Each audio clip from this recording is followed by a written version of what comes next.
The name is Sechaba Ngwenya, and I'm the co-founder of Creditable Limited. For people who might not have heard of Creditable, tell us a little bit about the company and the reason why it should exist.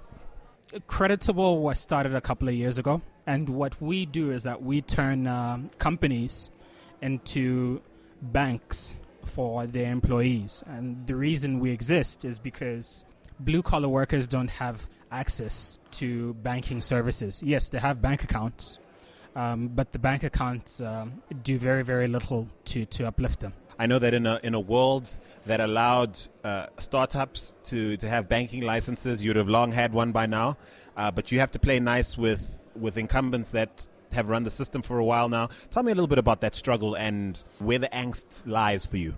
I want to say there isn't a lot of angst. There's a great opportunity to change banks from within, especially the smaller banks, the tier 3 banks, who have a lot more to gain. We're playing nice with them, obviously because we don't have our own banking license, but they're also playing nice with us to catch up to the big incumbents who may not have recognized these opportunities. Right, so tell me a little bit about how this idea interested people across the waters in what you're doing right here in South Africa. I want to say, for those who haven't been to Asia, I'm going to exclude Hong Kong from this.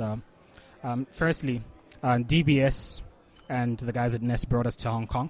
And Hong Kong is a first world city, so there was no need for our services there. But in proximity to Hong Kong, there are countries like Philippines, there are countries like Thailand, there are countries like Vietnam, and there are even rural provinces in China.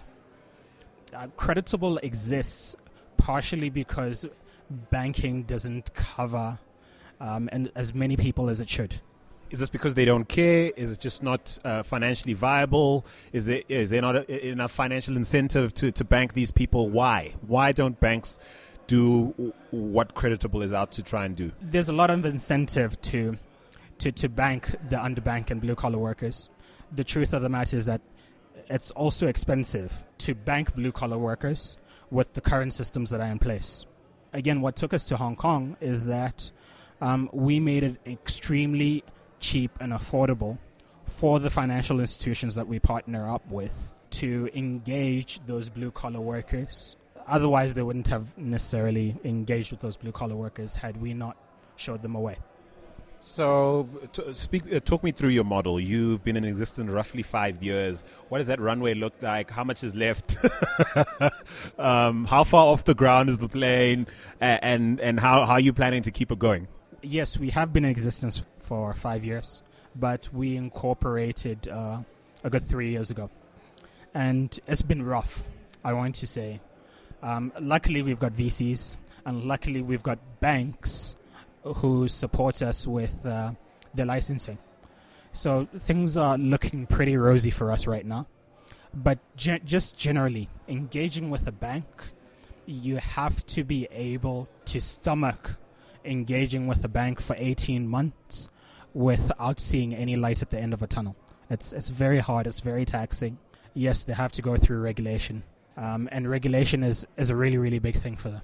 I'm thinking for people listening to this who are probably where you were 5 years ago. At what point does the light at the end of the tunnel become a long shot that just makes no sense to pursue? But what is it about the specifics of this opportunity you've created that made you certain that it would be worth hanging in there?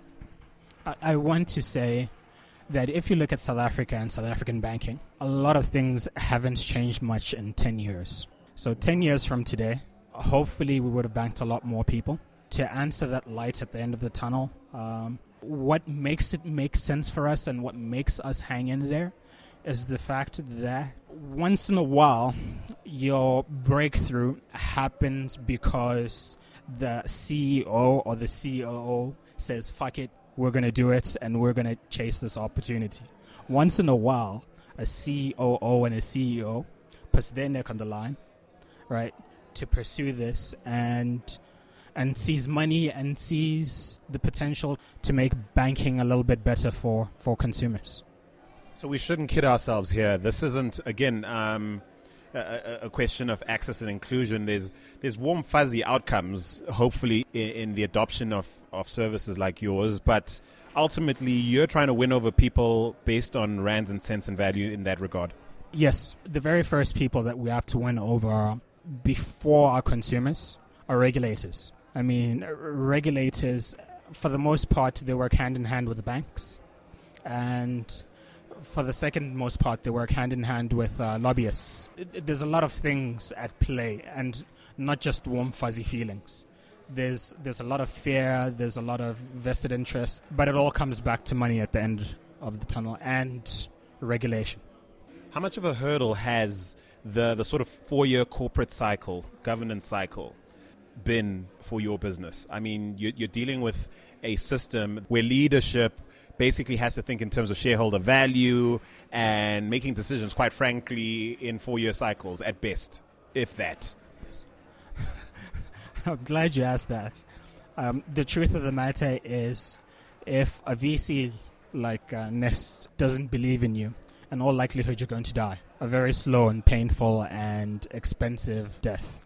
Banks do make decisions in 4-year cycles, but we were lucky in that the banks whom we engaged with were at the beginning of their 4-year cycles. The banks whom we've gotten a POC with are at the beginning stages of their 4 and even 8-year cycle. What's a POC? It's a proof of concept. So what banks usually do is that they say, hey, we like this idea. We're going to put some money behind it. We're going to put our name behind it. Go ahead and test the waters.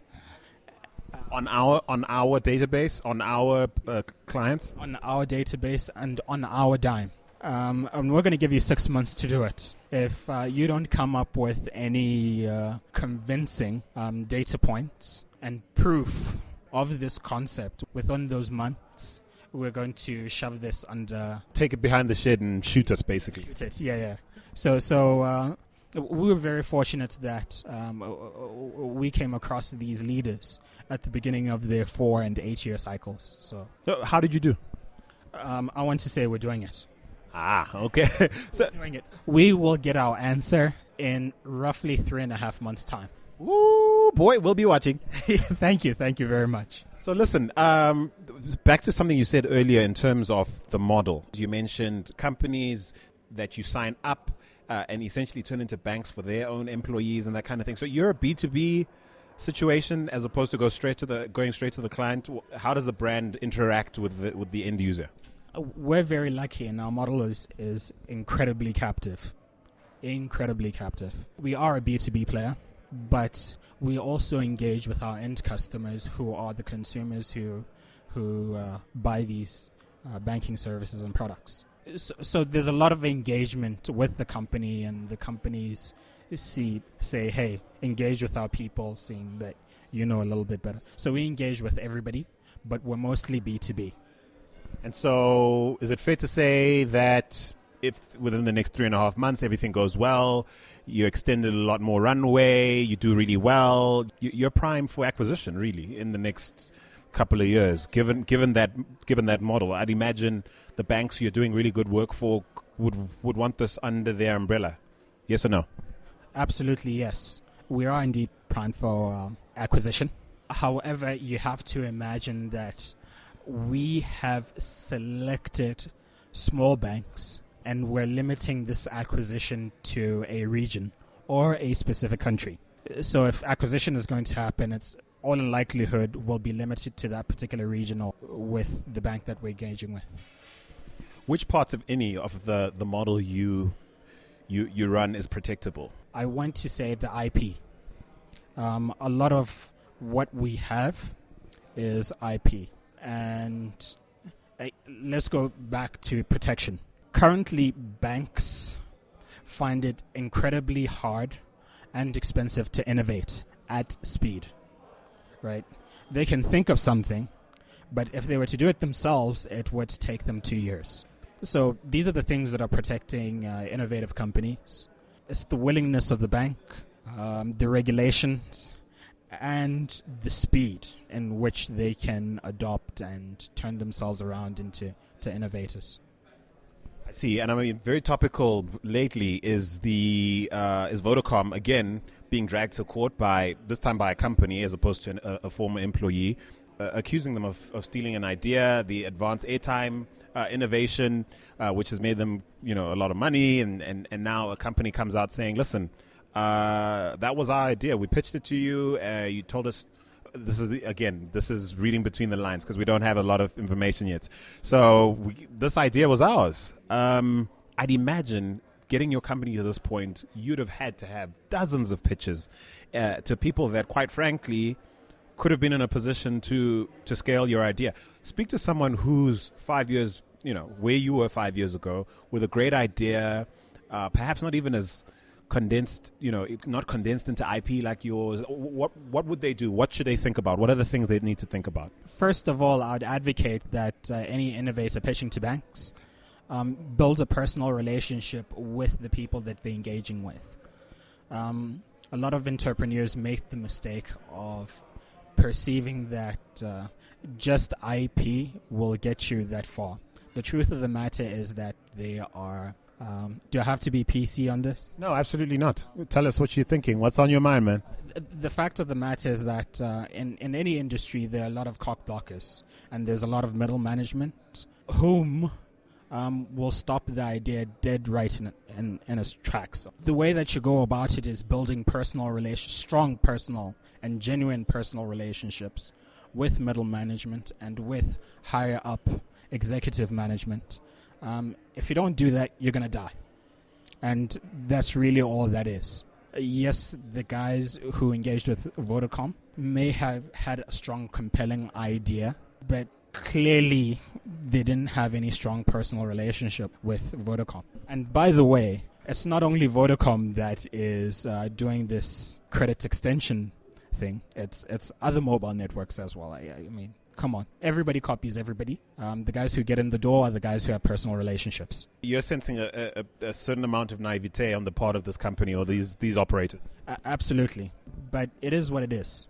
So what's next? Listen to you on the panel at What's Next Fintech. You were by far the most candid. Very interesting to hear your views. Also, given all the experience you've had as a startup founder. What's next? In fintech, we're excited about the prospect of central banks adopting e-currency and rolling out e-currency directly to consumers, directly to corporates, and directly to other banks. And that's what we're really, really excited about, because when that happens, it means that fintech becomes a little bit more accessible than it has been. Think about it this way. If the central bank right now, our SARB, issues e-currency, it means the man on the street, all he needs to do to access it is to have a mobile device connected to a mobile network. And they're not forced to engage with a bank whom they like or do not like, right? They can engage directly with the central bank, and that's that relationship. I suppose that sentiment betrays what a lot of people feel about the existing banking fraternity, a sense of distrust, a disappointment, perhaps also feeling unfairly milked for essentially just having to do everyday things like buy milk. It's all of that. But, to defend the banks a little bit, the truth of the matter is that they've had their constituents all along, and their constituents has been big business, not the small man. And, to their credit, they've served big business well. Right, and we're looking forward to the banks that can serve the small man very well. Sechaba, thank you so much for your time. And we will be watching, I promise you. We will keep tabs, and all the best to you, man. Listen, we're either going to rocket or go up in flames. But you will know in 3 to 4 months' time. Either way, it's going to look amazing. It's going to be amazing. Sound like Kanye there. One way or another, it's going to be amazing. Thank you. Shot, man.